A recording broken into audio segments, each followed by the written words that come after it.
Puji Tuhan, haleluya. Berjumpa lagi dalam renungan firman Tuhan, Yesus Jawaban. Sebelum kita masuk dalam renungan firman Tuhan, mari kita berdoa. Kami sangat bersyukur dan berterima kasih kepada-Mu ya Tuhan, karena Engkau sungguh baik, teramat baik di dalam hidup kami. Tak pernah meninggalkan kami, tak pernah mengecewakan kami, tak pernah melupakan kami. Engkau selalu setia bagi setiap kami, meskipun kami akui kami sering melukai hati-Mu ya Tuhan. Terima kasih Tuhan Yesus. Saat ini kami akan kembali mendengarkan isi hati-Mu, mendengarkan firman-Mu. Mari Tuhan, berbicaralah bagi setiap kami. Di dalam nama Yesus kami berdoa. Haleluya. Amin. Renungan saat ini saya berikan tema isi hati menentukan segalanya. Saudara, hati yang dipenuhi Kristus akan meluapkan kebaikan. Karena dari hati yang baik mengalir perkataan dan tindakan yang baik. Lukas 6 ayat 45 berkata, orang yang baik mengeluarkan barang yang baik dari perbendaharaan hatinya yang baik, dan orang yang jahat mengeluarkan barang yang jahat dari perbendaharaannya yang jahat, karena yang diucapkan mulutnya meluap dari hatinya. Hati manusia adalah pusat dari seluruh kehidupan. Dari sanalah keluar pikiran, perasaan, perkataan, dan tindakan. Yesus menjelaskan bahwa isi hati kita akan terlihat dari cara kita berbicara dan bersikap. Kalau hati dipenuhi kasih, ucapan kita akan lembut. Kalau hati dipenuhi kepahitan, mulut kita mudah mengeluarkan kata yang melukai. Sebab apa yang tersimpan lama di hati, suatu saat pasti meluap keluar tanpa bisa ditutupi. Hati yang baik akan memancarkan kebaikan.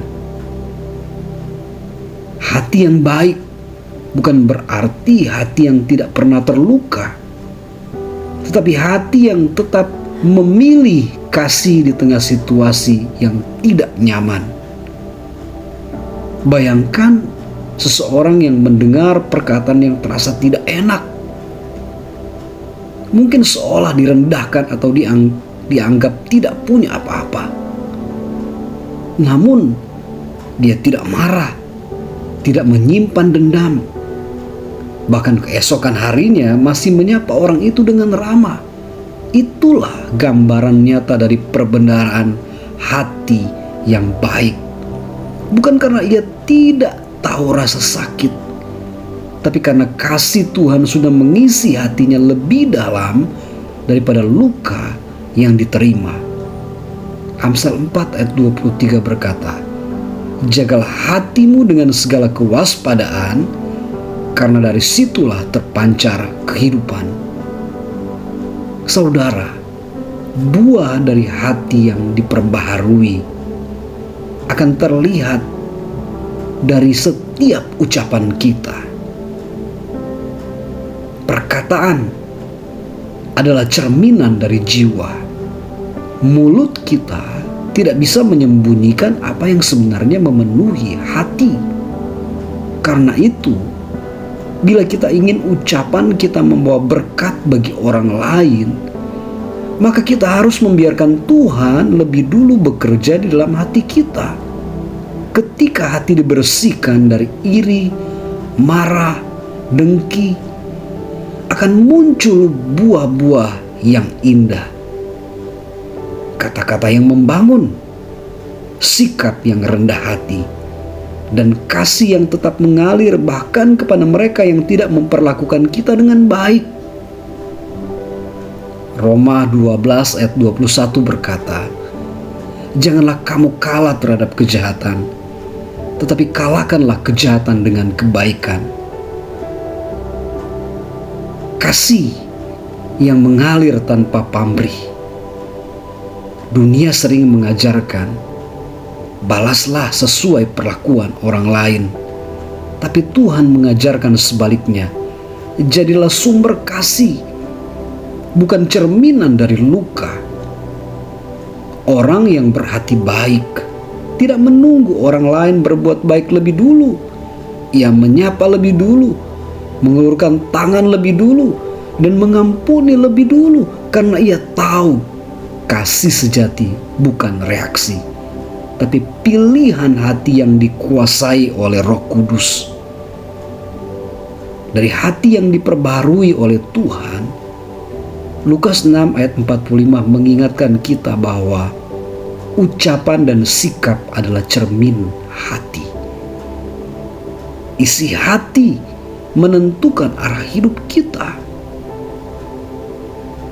Perbendaharaan hati yang baik hanya bisa lahir bila Tuhan Yesus Kristus mengisi hati kita dengan kasih dan firman-Nya.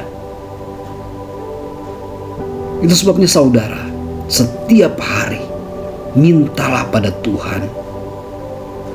Tuhan, jagalah hatiku supaya tetap bersih. Biarlah yang keluar dari mulutku hanya hal yang membangun, menguatkan, dan membawa damai. Saudara, kasih sejati tidak menunggu diperlakukan dengan baik, tapi tetap memilih berbuat baik meski tidak dihargai. Karena hati yang dipenuhi Kristus akan selalu meluapkan kebaikan. Kalimat ini bukan sekedar kata indah.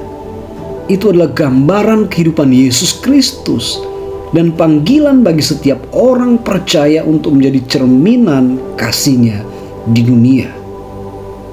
Kalimat ini menuntun kita untuk belajar, tetaplah berbuat baik meski ditolak dan disakiti. Kita pun dipanggil untuk meneladani kasih Kristus yang sama.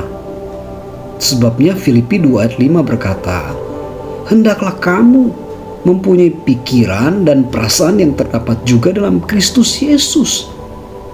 Artinya, bila hati kita sungguh dipenuhi Kristus, maka yang keluar dari kita bukan balasan, bukan dendam, tapi kebaikan yang tulus.